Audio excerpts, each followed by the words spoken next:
Recently news లో కూడా It is so bad that doctors don't have a solution anymore. So ఈ pollution అనేది చలికాలంలో ఎందుకు ఎక్కువ అవుతుంది? వింటర్ లో ఎయిర్ డెన్సిటీ ఎక్కువ ఉంటుంది. So that will stay at ground level only. Pollutants అన్నది ఆ పార్టికులేట్ మ్యాటర్ అవి ఎక్కువ కనిపిస్తాయి వింటర్ లో.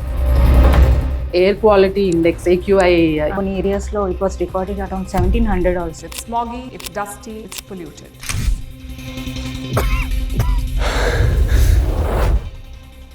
ఎస్పెషల్లీ ఆస్తమా పేషెంట్స్ కి ఇట్లా ఎర్లీ మార్నింగ్ పిలికూతల సౌండ్ వస్తుంది. ఆస్మా పేషెంట్స్ కి ఆల్రెడీ ఎయిర్వే నారోయింగ్ ఉంటుంది.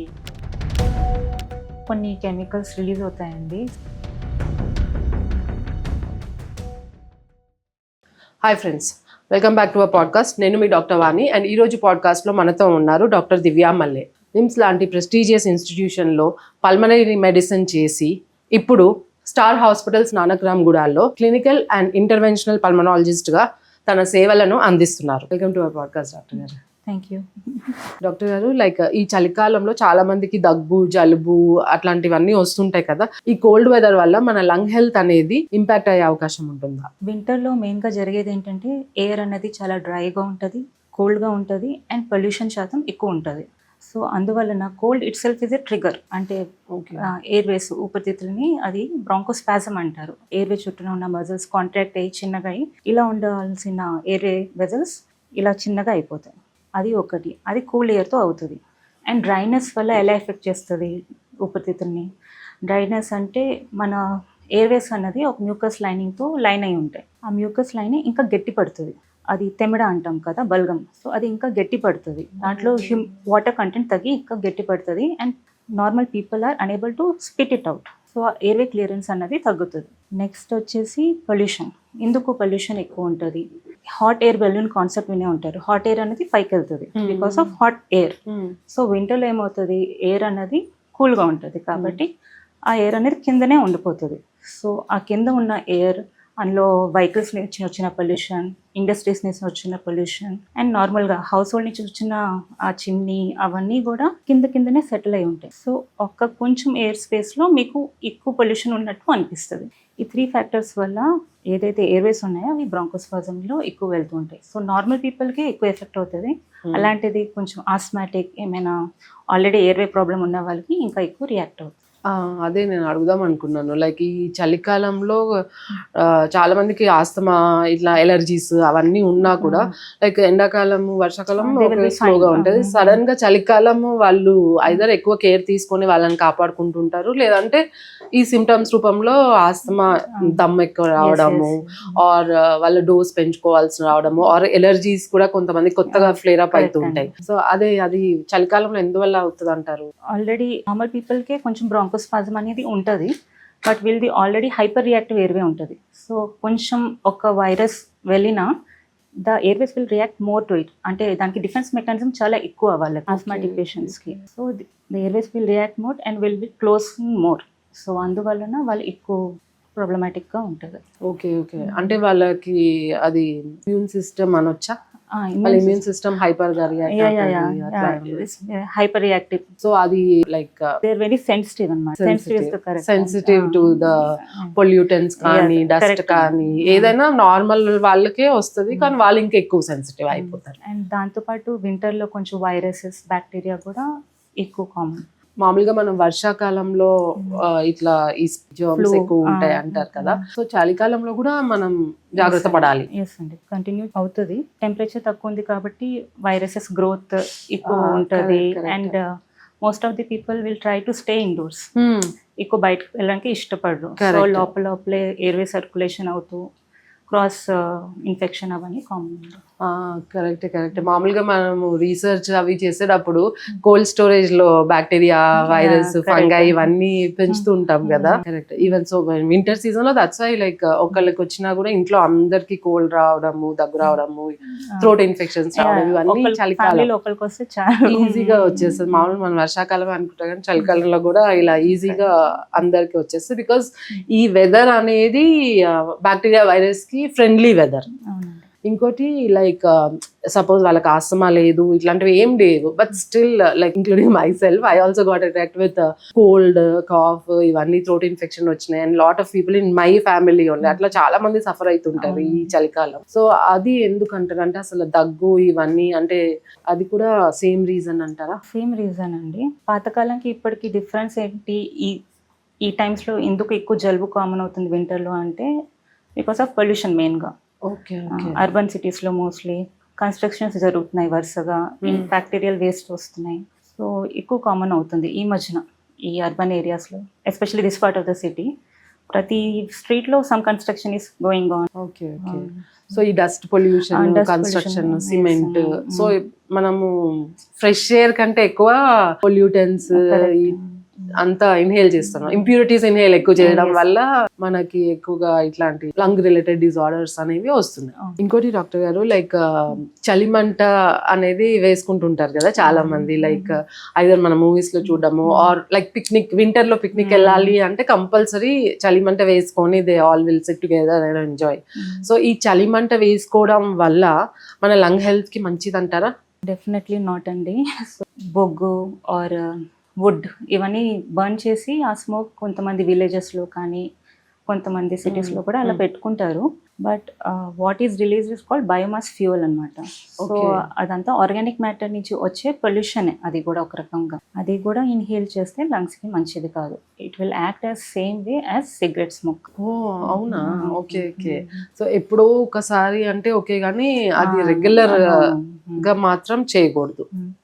ఈవెన్ విలేజెస్లో కూడా కొంతమంది ఉమెన్ దే స్టిల్ యూస్ కట్ల పొయ్యి, వాళ్ళకి కూడా మేము ఇదే సజెస్ట్ చేస్తాం, వాడద్దు, గ్యాస్ సిలిండర్కి షిఫ్ట్ అవ్వండి అని. It is equally as danger to cigarette smoke అండి. దాంతో కూడా COPD వస్తాయి అండ్ ఫ్యూచర్లో లంగ్ క్యాన్సర్ వచ్చే ఛాన్సెస్ కూడా ఉంటాయి. Okay okay. రెగ్యులర్ యూస్తో అదే ఈ కట్ల పొయ్యి మీద లైక్ దే హ్యావ్ టు అంటే ఇట్లా ఊదుతూ ఉండాలి to increase the flame and all.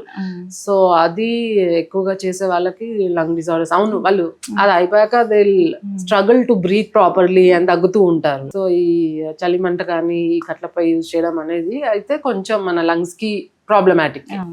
ఈ వింటర్ సీజన్ లో మనకి హ్యూమిడిటీ అనేది ఎయిర్ లో ఎక్కువగా ఉంటుందంటారా లేకపోతే తక్కువగా ఉంటుందా?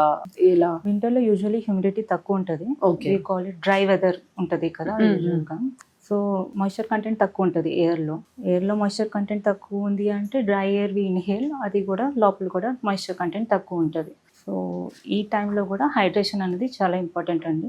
చాలా మందికి అలవాటు ఉంటుంది, సమ్మర్లో ఎక్కువ తాగుతారు, వింటర్లో తక్కువ తాగుతారు. But you have to continue adequate amount of hydration వింటర్లో కూడా. ఓకే. అది మ్యూకస్ క్లియరింగ్ కి అది కూడా హెల్ప్ చేస్తుంది. వాటర్ తీసుకుని హైడ్రేటెడ్ గా ఉంటాయి. అదే చాలా మంది చలికాలం దాహం వేయట్లేదు కదా, సమ్మర్ లో అయితే స్వెట్టింగ్ ఇవన్నీ రావడం వల్ల బై డిఫాల్ట్ మనకి దాహం వేస్తుంది, వెళ్ళి తాగుతాము. బట్ చలికాలం అంతా థర్స్ట్ అనేది ఉండదు కాబట్టి తీసుకోరు.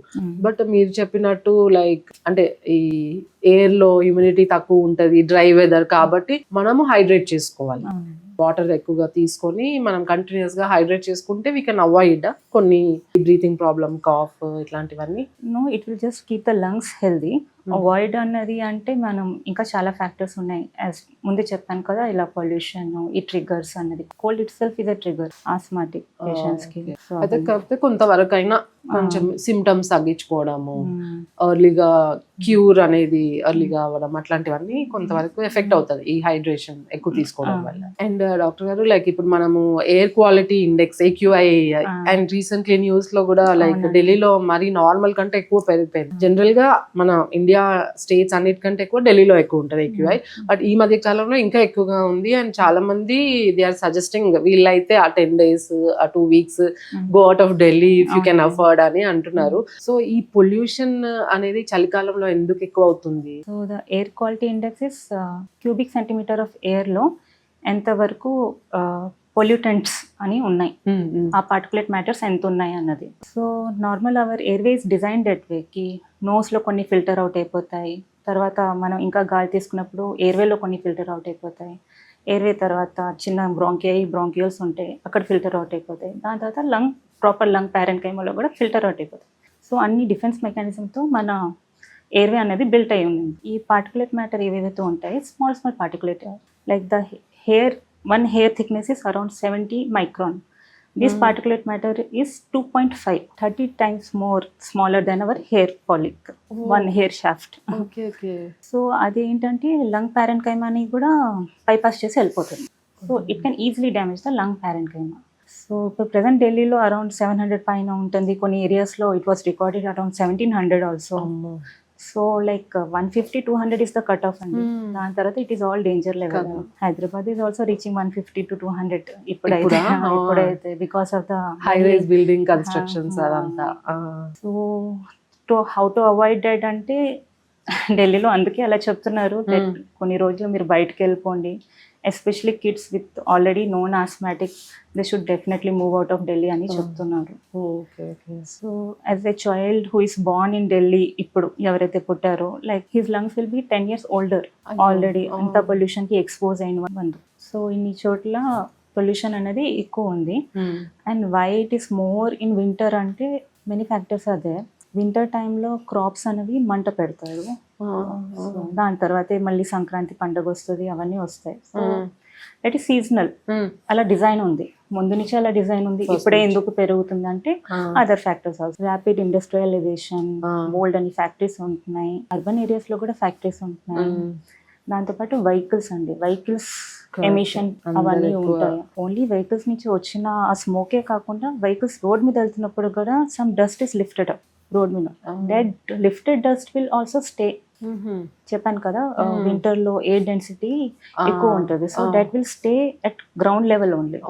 సమ్మర్ లో అయితే అది లిఫ్ట్ అప్ అవుతుంది because of hot air balloon concept, but winter లో అది జరగదు. సో దాని వలన మీకు ఒక ఏరియాలో చూసుకుంటే ఆ ఏరియాలో పొల్యూటెంట్స్ అన్నది, ఆ పార్టికులేట్ మ్యాటర్ ఎక్కువ కనిపిస్తాయి వింటర్ లో than compare to summer. So already known asthmatic or COPD or any airway disease problem ఉన్న వాళ్ళు definitely when they go out in winter they should wear mask. Simple surgical mask is also sufficient, but some protection, some kind of protection should be there. సో ఎవరైతే అక్కడ నుంచి relocate అవ్వలేరో at least indoors ఉండడము, ఎక్కువ dust కి expose అవ్వకుండా ఉండడము, are mask పెట్టుకోవడం, ఇట్లాంటి జాగ్రత్తలన్నీ తీసుకోవాలి. అదర్ దాన్ దట్ ఇండోర్ గా మనం ఇంకేమేం చేసుకోవచ్చు అంటే indoor plants, we can have indoor plants, okay, garden ఏరియాలో, టెర్రస్ ఏరియాలో, or inside the living room, bedroom also very helpful. Air purifier is another option, but okay air purifier అనేది effective అంటారా? Definitely effective. I'm not sure particulate matter 2.5 వరకు work చేస్తుందో లేదో తెలియదు, కానీ but definitely it will filter out maximum amount of pollutants. So air purifier can be a good investment like along with indoor plants. Indoor plants అయితే ఈ మధ్య చాలా మంది they are putting because CO2 absorb చేసి oxygen emit చేస్తాయి అని అలా కొన్ని ప్లాంట్స్ వస్తున్నాయి. సో అవి పెట్టుకోవడం వల్ల మనకి కొంచెం బెటర్ ఎయిర్ మనం బ్రీత్ చేయొచ్చు ఎవరైతే అర్బన్ ఏరియాస్ లో ఉంటున్నారో ఎస్పెషల్లీ. అండ్ డాక్టర్ గారు లైక్ ఈ వింటర్ లో మన వాకింగ్ రొటీన్స్ కానీ ఎక్సర్సైజ్ రొటీన్స్ కానీ ఎలా చేంజ్ చేసుకోవాలి? బికాజ్ ఎందుకంటే like even if suppose if you take, నేను మామూలుగా అయితే మేము 7 to 8 ఆ టైంలో నడుస్తాము. Like once my son goes to school we go down and we walk అనమాట. కాకపోతే ఇప్పుడున్న చలి వీటికి నేను వీలైతే 10 to 11 మధ్యలో I'm going down and walking. మంచి ఎండ వస్తుంది అండ్ విటమిన్ డి అండ్ ఈ కోల్డ్ ఏమైనా ప్రాబ్లమ్స్ ఉన్నా కూడా తగ్గుతాయని. సో నా వాకింగ్ రొటీన్ నేనే చేంజ్ చేసుకున్నా. అంటే యాజ్ అ పల్మనాలజిస్ట్ మీరేమంటారు? వింటర్ లో it's better to do some indoor activities then outdoor. But మీరు చెప్పినట్టు ఆ ఎర్లీ అవర్స్ ఇస్ ఓకే, అప్పటికి పొల్యూషన్ అంతా బిల్డప్ అయ్యి ఉండదు. So that is okay, that timing is okay. But already if someone is known asthmatic or something, I would suggest indoor cheyandi ani. Okay, అసలు మొత్తానికి complete గా avoid 3 months of the year, like to try to avoid. Okay. Outdoor walking and exercise. Indoor kuda if you are going to a gym or common place, yoga center or something like that, then again cross infection chances will be more. అలాంటి places లో కొంచెం hand hygiene అవన్నీ follow అవ్వాలి. Frequent hand washing అవన్నీ కొంచెం follow అవుతే better. Outside you can go morning early అవర్సే better, because అదే మార్నింగ్ టైమే బెటర్, బికాస్ ఈవినింగ్ కల్లా pollution will be slowly picking up, vehicles అన్ని రోడ్ మీద ఎక్కువ వచ్చేసి. ఓకే సో మార్నింగ్ టైమే బెటర్ అంటారు, better rather than once the pollution cars ఇవన్నీ. ఓకే, సో చలి వల్ల ఏం ఇంపాక్ట్ అవ్వదు అంటారా? చలి వల్ల ఇంపాక్ట్ ఉంటది, మరి అర్లీ కాకుండా మరి లేట్ కాకుండా మధ్యలో అట్లా వెళ్ళొచ్చు. Once the sun has come up you feel comfortable. And ఇంకోటి ఈ ఎక్సర్సైజ్ కూడా లైక్ మీరు అన్నట్టు గ్రూప్ ఏరియాస్కి వెళ్ళకుండా ఇండోర్ లో చేసుకుంటే సేఫ్ అంటారు.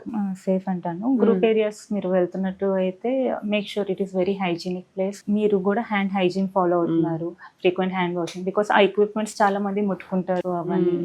Like you should not touch our face or something. అవన్నీ కొంచెం hand hygiene like during Covid times. Maybe అందుకే లైక్ ఈవెన్ ఇన్ ఆఫీసెస్ కానీ క్లాసెస్ స్కూల్స్ లో కానీ ఒకళ్ళకి వస్తే అందరికి వచ్చేస్తుంది ఈ మధ్య. డాక్టర్ గారు లైక్ సీజన్ లో పొల్యూషన్ అని దగ్గు లైక్ మోర్ మైక్రో ఆర్గానిజమ్స్ పెరుగుతా ఉంటాయి. సో అలాంటప్పుడు మనల్ని మనం మోర్ స్ట్రాంగ్ హెల్దీగా చేసుకోవడానికి ఎలాంటి న్యూట్రిషన్ తీసుకోవాలి అంటారు? సో వింటర్ లో మెయిన్ గా మనం చూసుకోవాల్సింది ప్రాపర్ హైడ్రేషన్ అండి. మంచిగా హైడ్రేట్ అయి ఉండాలి. And we should include the vitamin C rich fruits, seasonal fruits ఇప్పుడు వచ్చేవన్నీ ఆరెంజ్, జాంకాయ, మౌసంబి, ఆమ్లా, అవన్నీ చాలా మంచి సోర్స్ ఆఫ్ విటమిన్ సి. అవి ఖచ్చితంగా ఇంక్లూడ్ చేయాలి. అండ్ మన ఇండియన్ ఫుడ్స్ లో ఇంక్లూడ్ అయ్యే టర్మరిక్, హల్దీ, జింజర్ ఇవన్నీ కూడా ఇంక్లూడ్ చేసుకోవడం మంచిది. Other than that breathing exercise, మెయిన్గా పొల్యూషన్కి ఎక్స్పోజ్ అవ్వకుండా ఆపడం, ప్రివెన్షన్, దీంతోనే కొంచెం ఇమ్యూనిటీ పెరుగుతుంది. అదే మీరు చెప్పినట్టు లైక్ ఆమ్లా హ్యాస్ ఎంతో విటమిన్ సి పర్సంటేజ్ హైయెస్ట్ అంటారు కదా. లైక్ మన ఆరెంజెస్, లెమన్ వీటన్నిటికంటే ఎక్కువ ఆమ్లాలో ఉంటది అని నేను కూడా ఇక్కడ చదివాను. సో ఆమ్లా ఇంక్లూడ్ చేసుకుంటే బెటర్. అండ్ కొంతమంది లైక్ ఈ కోల్డ్ కాఫ్ అలా ఉన్న వాళ్ళు స్పైసీ ఫుడ్ తింటే తగ్గుతుంది అంటారు. అది నిజమే అంటారా? Like does it help? At throat level it helps, కొంచెం సూతింగ్ గా ఉంటుంది. వాళ్ళు పెప్పర్ వేసుకొని మిరియాల చారు అవన్నీ తాగుతూ ఉంటారు, మిరియాల పాలు కూడా తాగుతూ ఉంటారు. వామ్ ఫ్లూయిడ్ హెల్ప్స్ అండి. Even pepper has some anti inflammatory properties అని చెప్తారు. మన ఇండియన్ స్పైస్ లో చాలా వరకు అన్ని ఇంక్లూడ్, అన్ని anti inflammatory, correct. Ginger, garlic అని. డాక్టర్ గారు లైక్ ఒకవేళ ఒక పర్సన్ కి ఎలాంటి సైన్స్ కనిపిస్తాయి అంటే లంగ్ హెల్త్ సంబంధించినవి, బీట్ కన్సిస్టెంట్ గా 3 months నుంచి దగ్గు రావడము, ఆర్ బ్రీతింగ్ డిఫికల్టీ రావడము, ఆర్ ఎక్కువ దూరం నడిస్తే బ్రీతింగ్ డిఫికల్టీ, సో ఎలాంటి సైన్స్ వల్ల వాళ్ళు పల్మనాలజిస్ట్ ని కన్సల్ట్ చేయాలి? నార్మల్ హెల్దీ ఇండివిజువల్ ఎప్పుడూ ఏం ఇబ్బంది లేదు, ప్రతి సీజన్లో నాకు ఇలా జలుబు రాదు, ఇదే ఫస్ట్ టైం అన్న వాళ్ళు ఖచ్చితంగా చూపించుకోవాలి. Okay, because maybe some viral infection or bacterial infection possible. అంటే వాళ్ళకి సీజనల్ వేరియేషన్ లేనప్పుడు, ప్రతి ఇయర్ ఇదే మంత్ లో నాకు ఇలా వస్తుంది, వాళ్ళు వేరే ఉంటారు. ఇలా ఫస్ట్ టైం వచ్చిన వాళ్ళు కొంచెం వేరే ఉంటారు. వాళ్ళు యూజువల్ గా మనం కొంచెం ఇన్ఫెక్షన్ చేంజెస్ అవన్నీ చూస్తాం. ఫీవర్ రావడం కానీ, గొంతు నొప్పి రావడం కానీ, చెమడ అన్నది పసుపు కలర్ యా గ్రీనిష్ కలర్ పడడం కానీ, సో వాళ్ళైతే ఒక 4 days 5 days ఇలాగే పర్సిస్టెంట్ గా సిమ్టమ్స్ ఉన్నాయంటే ఖచ్చితంగా చూపించుకోవాలి. ప్రతి ఇయర్ ఇలా వస్తుంది, ఆల్రెడీ ఎలర్జీ కాంపోనెంట్ ఉంది, ఈ వింటర్ సీజన్ లోనే వాళ్ళు ఇన్హేలర్స్ యూస్ చేస్తారు. So this is the time they need to hike up or regular గా యూస్ చేయాలి ఇన్హేలర్స్. సో వింటర్ ముందే ఒకసారి వాళ్ళు వచ్చి చూపించుకుంటే మంచిది. They will have a baseline కి ఇలా ఉంది, like every year 1 visit to pulmonologist is better option for them. And cough 2 weeks కన్నా ఎక్కువ ఉన్న వాళ్ళు ఖచ్చితంగా చూపించుకోవాలి. ఇది మంచి పాయింట్. లైక్ మీరు అన్నట్టు ఎలర్జీస్, ఆస్తమా, ఇట్లా ప్రోన్ సీజనల్ ఎలర్జీస్ ఉన్న వాళ్ళు బిఫోర్ ద సీజన్ స్టార్ట్స్ వాళ్ళు వచ్చి చూపించుకుంటే సమ్ అడ్వైస్ తీసుకుంటే they can prevent 3 months suffer అవ్వకుండా. They can prevent an attack in family also seen little elderly people వాళ్ళు అట్లా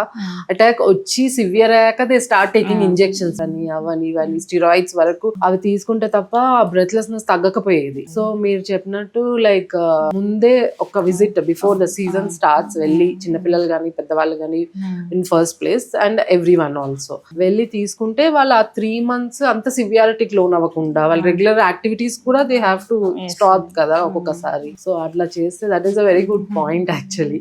అండ్ డాక్టర్ గారు లైక్ మనము అంటే ఎండోస్కోపీ ఇట్లా అన్ని వింటున్నాము, లైక్ పీపుల్ కూడా కొంచెం అవేర్నెస్ వచ్చింది ఎండోస్కోపీ ఇది, కొలనోస్కోపీ ఇది, బట్ బ్రాంకోస్కోపీ అంటే ఏంటి? బ్రాంకోస్కోపీ కూడా సిమిలర్ అండి, ఎండోస్కోపీ లాగే ఉంటుంది. ఇంకా స్మాలర్ ట్యూబ్ ఉన్న కెమెరా ఉంటుంది. We go inside via mouth or nose and లోపల కెమెరాతో చూస్తాం. బేసిక్లీ ఎయిర్వేస్ వరకు చూసి వస్తాం. ఎక్కడైనా ఏమైనా infection or you find any abnormality అక్కడి నుంచి శాంపిల్ తీసుకుంటాం. దానివల్ల ఏం ఇన్ఫెక్షన్ వచ్చింది, దేనివల్ల ఎఫెక్ట్ అయింది లంగ్స్ అది తెలుస్తుంది. So it is both diagnostic and అక్కడ క్లియర్ అవుట్ చేస్తాం కాబట్టి థెరపటిక్ కూడా ఉంది. అంటే జనరల్ గా ఇప్పుడు మీ దగ్గరకు వచ్చిన అందరికి చేస్తారా లేకపోతే లైక్? లేదండి, ఏమైనా ప్రాబ్లం ఉంటేనే మేము చేస్తాము. Okay. Long term problem and any severity of the problem depending on the type. Bronchoscopy మామూలుగా లోకల్ ఎనెస్థీషియాలో కూడా చేయొచ్చు అండ్ జనరల్ ఎనెస్థీషియాలో కూడా చేయొచ్చు. అంటే ఎనెస్థీషియాలో చేయాల్సిన process like you need some side of numbness, day day care procedure అండి. అండ్ డాక్టర్ గారు like కొంతమంది పొద్దున్న లేవగానే దగ్గు వస్తుంది కదా, అండ్ మళ్ళీ రోజు మొత్తంలో లైక్ దిల్ బి నార్మల్, లేవగానే కొంచెం మైల్డ్ గా దగ్గు వచ్చి మళ్ళీ రోజంతా నార్మల్ ఉంటారు. సో అది ఏమన్నా వాళ్ళు కంగారు పడి డాక్టర్ చూపించుకోవాలా లేకపోతే పర్వాలేదా? So any airway disease, asthma కానీ సిఓపిడి కానీ వాళ్ళకి మేము బేసిక్ టెస్ట్ చేస్తాము, ఎక్స్రే చేస్తాం, క్లినికల్ ఎగ్జామినేషన్ చేస్తాం అండ్ లంగ్ ఫంక్షన్ టెస్ట్ చేస్తాం. లంగ్ ఫంక్షన్ టెస్ట్లో లంగ్స్ రిజర్వ్ ఎలా ఉంది, లంగ్స్ ఎలా బిహేవ్ చేస్తున్నాయి ఒక ఇన్హేలర్ ఇచ్చిన తర్వాత, if they are improving in function after giving inhaler or not, అవన్నీ ఫంక్షన్ చేసి చూస్తాం. సో బేసిక్ డయాగ్నోస్టిక్ టెస్ట్ అండి. ఇచ్చుకుంటే బెటర్. మంది లైక్ మార్నింగ్ ఒక కొంచెం సేపే కదా అని అలా నెగ్లెక్ట్ చేస్తే ఇట్ మైట్ బికమ్ సీరియస్ కదండి. తరచుగా నవ్వడం వల్ల వాళ్ళు లంగ్ హెల్త్ ఇంప్రూవ్ అవుతుంది అలా ఏమైనా ఉందా? బేసిక్గా హ్యాపీగా ఉంటే లంగ్ ఇంప్రూవ్ అవుతుంది అండ్ లాఫింగ్ తో కూడా లంగ్ రిజర్వ్ పెరుగుతుంది. You take deep breaths during laughing. So అప్పుడు కూడా చాలా మంది యోగాలో, మెడిటేషన్ సెంటర్స్ లో they have this laughing therapy something like that. Basically lung capacity, lung reserve ని ఇంక్రీజ్ చేయడానికి they take deep breaths ఆ టైంలో, same as breathing exercise. Okay.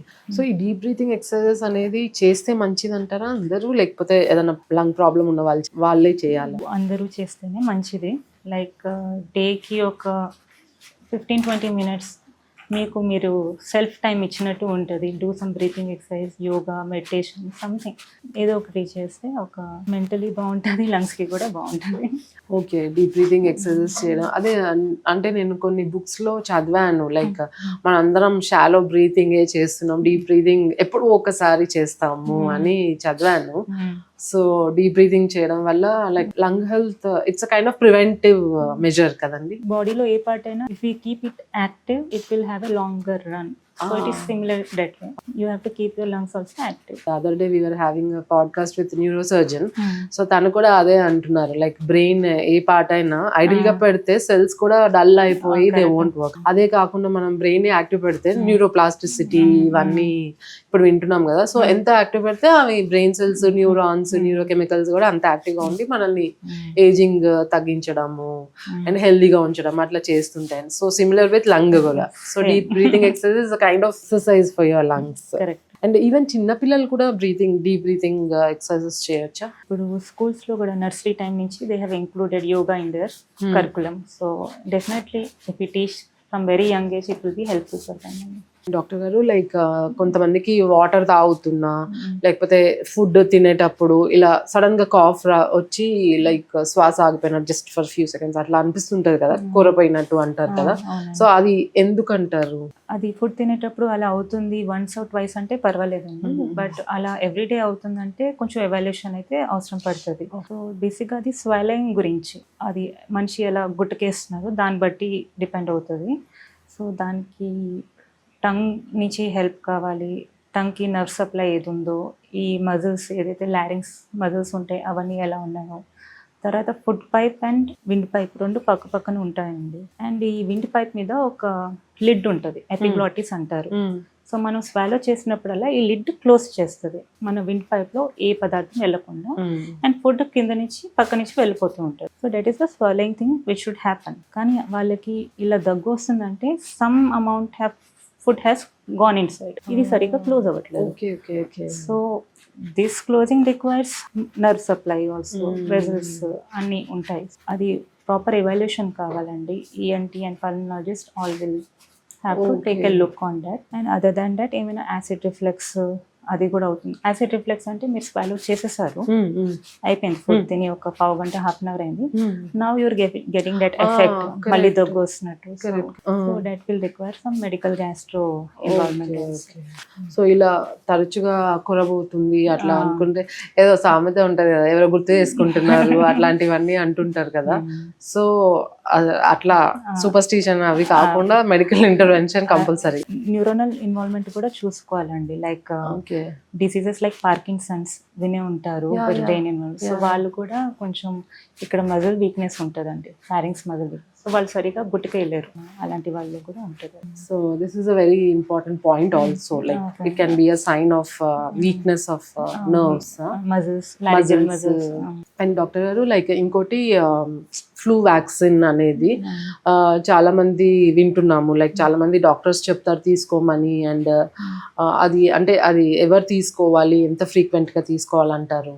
So flu vaccine basic గా వర్క్ చేసేది ఓన్లీ 1 year అండి. So every year the virus will have different variants. ఆ year కి ఆ వ్యాక్సిన్ తయారవుతుంటది. యూజువల్ గా ఇండియాలో అయితే సెప్టెంబర్ టు అక్టోబర్ ఆ మంత్స్ లో తీసుకుంటే మంచిది, బిఫోర్ ద వింటర్ స్టార్ట్స్. అది ఎల్డర్లీ పీపుల్ 60+ అందరూ తీసుకుంటే మంచిది. అండ్ ఆల్రెడీ లంగ్ ఇన్ఫెక్షన్స్ ఏమైనా ఆల్రెడీ ప్రాబ్లం ఉన్న వాళ్ళు కూడా తీసుకుంటే మంచిది. ఆస్మా వాళ్ళు, COPD వాళ్ళు కూడా తీసుకుంటే మంచిది. అంటే వీటికి సైడ్ ఎఫెక్ట్స్ ఏమి ఉండవా? సైడ్ ఎఫెక్ట్స్ అంటే చిన్నప్పుడు అందరూ వేసుకునేవే అది. సో ఏముండదు. It just prevents. ఎందుకంటే గాల్లో అంత వైరస్ ఎక్కువ ఉంటది. అండ్ వింటర్ లో ముందు మనం డిస్కస్ చేసాం కదా, ఎక్కువ ఉంటాయి మైక్రోబ్స్. సో అది ససెప్టబిలిటీ ఉన్న వాళ్ళు, అంటే ఆల్రెడీ తెలుసు ఇమ్యూన్ సిస్టమ్ లో ఉంది వాళ్ళకి, ఊరికే జలుబు వస్తుంది అంటే వింటర్ వస్తే ఖచ్చితంగా వాళ్ళకి జలుబు వస్తుంది. So to prevent that attack, ఆ ఇన్ఫెక్షన్, ఆ హాస్పిటల్ స్టే, చాలా మంది అడ్మిట్ అవుతారు దాంతో. Correct. To prevent that vaccine important for them definitely. So ఆ సీజన్ వచ్చే ముందు తీసుకోవాలంటారా? Around September to October months ideal time అండి, తీసుకుంటే సరిపోతుంది. మిస్ అయిన తర్వాత వింటర్ వరకు కూడా తీసుకోవచ్చు, బట్ వన్స్ ఇన్ ఇయర్ తీసుకుంటే మంచిది. ఓకే అండి. అంటే ఈ వ్యాక్సిన్ అనేది ఇప్పుడు మనకి అంటే రెగ్యులర్ హాస్పిటల్స్ అన్నిట్లో అవైలబుల్ ఉందా? ఉంటదండి, చాలా వరకు అన్ని ఫార్మసీస్ లో కూడా అవైలబిలిటీ ఉంటుంది. బట్ అగైన్ డాక్టర్స్ రాసి తీసుకుంటే బెటర్, రాదర్ దెన్ కొన్ని నర్సెస్ తోని వేయించుకోకుండా డాక్టర్ ఇంటర్వెన్షన్ తోని తీసుకుంటే బెటర్. అదే కొంతమంది సీజన్ రాగానే సఫర్ అవుతూ ఉంటారు, లైక్ ఆస్తమా ఉన్న వాళ్ళు కానీ ఎవరైనా. సో ఈ ఫ్లూ వ్యాక్సిన్ వేసుకుంటే వాళ్ళకి చాలా వరకు ప్రివెంట్ చేసుకోవచ్చు వాళ్ళ సింటమ్. డాక్టర్ గారు ఇంకోటి, కొంతమంది పిల్లలకి ముక్కులోంచి రక్తము అట్లా అప్పుడప్పుడు వస్తుంటుంది కదా, ఐదర్ వాళ్ళకి బాగా జలుబు చేసినప్పుడు, ముక్కు చీరినప్పుడు, అలాంటప్పుడు. సో అది ఏమన్నా కంగారు పడాల్సిన అవసరం అంటారా? ఆల్రెడీ జలుబు ఉన్నప్పుడు అలా వచ్చే ఛాన్సెస్ ఉంటాయండి. కొంతసారి లోపల ఏదైతే సిక్రీషన్స్ ఉన్నాయి నోస్ లోపల, అవన్నీ అలా ఉండి గట్టి పడిపోయి క్రస్టింగ్ అయిపోతుంది. సో అది బయటకు వచ్చినప్పుడల్లా కొంచెం లేయర్, మన నేజల్ లేయర్ కొంచెం ఎరోడ్ అయ్యి కొంచెం బ్లడ్ వచ్చే ఛాన్స్ ఉంటుంది. కొంచెం డ్రాప్స్ ఆఫ్ బ్లడ్ అంటే పర్వాలేదు, ఫ్రీక్వెంట్గా వస్తుంది, డేకి 2-3 times వస్తుంది అంటే ఒకసారి చూపించుకోవడం బెటర్. ఓకే. అండ్ ఇంకోటి, కొంతమందికి అంటే నోట్లో నుంచి కూడా రక్తం వస్తుంది, సో అది కూడా డేంజరస్ అని అనుకుంటాం కదా. సో కఫ్లు, దగ్గులో ఏదైతే బ్లడ్ వస్తుందో దాన్ని హిమోప్టైసిస్ అంటారండి. ఓకే. సో అది వచ్చినప్పుడు ఎవాల్యుయేషన్ అయితే ఖచ్చితంగా చేయించుకోవాలి. సేమ్ దానికి కూడా అంటే ఆల్రెడీ మీకు జలుబు ఉంది, దగ్గు ఉంది, ఆల్రెడీ ఇన్ఫెక్షన్ ఉంది అయితే వీ కెన్ వెయిట్, అంటే యాంటీబయాటిక్స్ అవన్నీ ఇచ్చి చూసుకోవచ్చు. బట్ అది కూడా ఫ్రీక్వెన్సీ ఎక్కువ ఉంది, రోజుకి 2-3 times కన్నా ఎక్కువ పడుతుందంటే డెఫినెట్గా ఎవాల్యుయేట్ చేయించుకోవాలి. బట్ ఏదైనా దగ్గులో రక్తం పడితే మాత్రం ఫస్ట్ డాక్టర్స్ చూపించడం బెటర్. సో మామూలుగా అయితే కామన్గా అయితే జనరల్గా ఆలోచిస్తే దగ్గినప్పుడు రక్తం పడితే కంపల్సరీ లంగ్ క్యాన్సర్ అనుకుంటారు. సో 100కి 100% అది కరెక్టే అంటారా? లేదండి, కొన్నిసార్లు ఇన్ఫెక్షన్ వల్ల కూడా అలా రావచ్చు. వాటికి కూడా ఫస్ట్ పేషెంట్ అలా ఆ కంప్లైంట్తో వస్తే ఫస్ట్ CT స్కాన్ చేస్తాము, తర్వాత బ్రాంకోస్కోపీ చేస్తామండి. సో బ్రాంకోస్కోపీలో ఏవేలో ఏమైనా అబ్నార్మాలిటీ ఉన్నా అవన్నీ కూడా తెలుస్తాయి. CT స్కాన్లో లంగ్ ప్యారెన్కైమా ఎలా ఉంది అవన్నీ తెలుస్తాయి.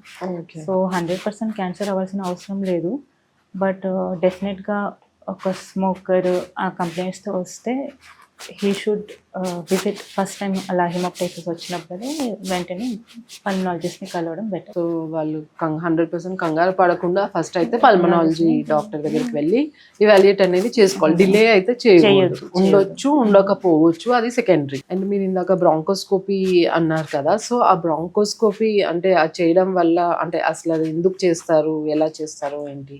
బ్రాంకోస్కోపీ మెయిన్గా 2 రకాలు ఉంటాయండి, డయాగ్నోస్టిక్ అండ్ థెరప్యూటిక్. డయాగ్నోస్టిక్ అనేది లోపల జస్ట్ ఎయిర్వే లోపలికి వెళ్ళి ఎలా ఉంది చూడడం అన్నది, అండ్ శాంపుల్ ఏమైనా ఉంటే తీసుకొని టెస్ట్కి పంపించుకోవడం. థెరపటిక్ అన్నది ఎయిర్వేలో ఏమైనా లీజన్ ఉన్నా, ఏమైనా కాయలాగా ఉన్నా దాన్ని తీయడము అవన్నీ కూడా థెరపటిక్లో చేస్తారు. సో ఆల్రెడీ ఎయిర్వే ఇలా ఉన్నప్పుడు చిన్న కాయ ఏమైనా ఉంటే అది క్లోజ్ అయిపోయి ఉంటుంది. So we relieve that, we keep the airway patent అనమాట, అవి తీసేసి. సో అదన్నీ అడ్వాన్స్డ్ థెరపటిక్ బ్రాంకోస్కోపీ ప్రొసీజర్స్ వస్తుంది. సో ఈ బ్రాంకోస్కోపీ వల్ల మొత్తం I mean like total operation చేసి ఆ ట్యూమర్ తీయాల్సిన అవసరం లేదు, ఇప్పుడు మనకి అడ్వాన్స్ ప్రొసీజర్స్ వచ్చేసాయి. అడ్వాన్స్ ప్రొసీజర్స్ వచ్చేసాయి, బ్రాంకోస్కోపీ ద్వారా కూడా చేయొచ్చు. అండ్ తర్వాత మార్జిన్స్ చూసుకొని ప్లాన్ ఫర్దర్ సర్జరీ ప్లాన్ చేయొచ్చు. కొంతమందికి ఎయిర్వే లోపల కాయ తీసి కూడా ఎయిర్వే కొలాప్స్ అవుతూ ఉంటుంది. సో ఆ ఎయిర్వేని కూడా పేటెంట్ ఉంచడానికి స్టెంట్స్ కూడా వేస్తాం. సో ఇంతకు ముందు ఒక 20 years బ్యాక్ లేని థెరపటిక్ ప్రొసీజర్స్ అంటే ట్రీట్మెంట్ మెథడ్స్ ఇప్పుడు వచ్చినాయి అంటారు. అండ్ డాక్టర్ గారు లైక్ చాలా మంది ఎయిర్ కండిషనర్స్, కొంతమంది అంటే బాగా అలవాటు అయిపోయిన వాళ్ళు ఈవెన్ వింటర్ లో కూడా ఏసీస్ వేసుకుంటారు. అండ్ ఇప్పుడు మన ఈ సిటీ కల్చర్ లో ఎక్కడికి వెళ్ళినా ఏసీస్ ఉంటున్నాయి, there is no fresh air, no windows. So ఈ ఏసీస్ అనేవి మన లంగ్ హెల్త్ ని ఎలా ఇంపాక్ట్ చేస్తున్నాయి? బిగ్ బిల్డింగ్స్ లో ACs are compulsory, central ACs కూడా ఉంటున్నాయి. So maintenance is very important అండి. అవి cleaning, proper cleaning, yearly 2-3 times cleaning అవన్నీ జరగాలి. మన ఇంట్లో ఇండోర్ ఏసీస్ కూడా మనం వాడే ముందు ఎవ్రీ ఇయర్ సమ్మర్ ముందు ఒకసారి డీప్ క్లీనింగ్ అనేది చేయించుకోవాలండి. అండ్ ఫిల్టర్స్ మార్చడం అవన్నీ కూడా చేయించుకోవచ్చు. ఎవ్రీ ఇయర్ అట్లీస్ట్ సమ్మర్ వచ్చే ముందు మెయింటెనెన్స్ అయితే చేయాలి. జస్ట్ లైక్ చాలా మంది ఏమనుకుంటారంటే మనం రోజు ఇల్లు తుడిపిస్తున్నాం, క్లీన్ మాప్ చేపిస్తున్నాం, ఫినైల్, డెటాల్ ఇవన్నీ వేసి, బట్ స్టిల్ పిల్లలు సిక్ అవుతున్నారు అని అనుకుంటారు. బట్ మనం అక్కడ ఫ్యాన్, ఏసీ వీటిలలో ఈ మెయింటెనెన్స్ కూడా చాలా ఇంపార్టెంట్. ఎవ్రీ ఇయర్ ఒకసారి అట్లీస్ట్ క్లీన్ అయినా చేయించుకోవాలి. బికాస్ 24/7 హాలిడేస్ అప్పుడు దాంట్లోనే ఉంటారు కాబట్టి, రూమ్ లోనే ఉంటారు కాబట్టి పిల్లలు, క్లీనింగ్ అనేది చాలా ఇంపార్టెంట్.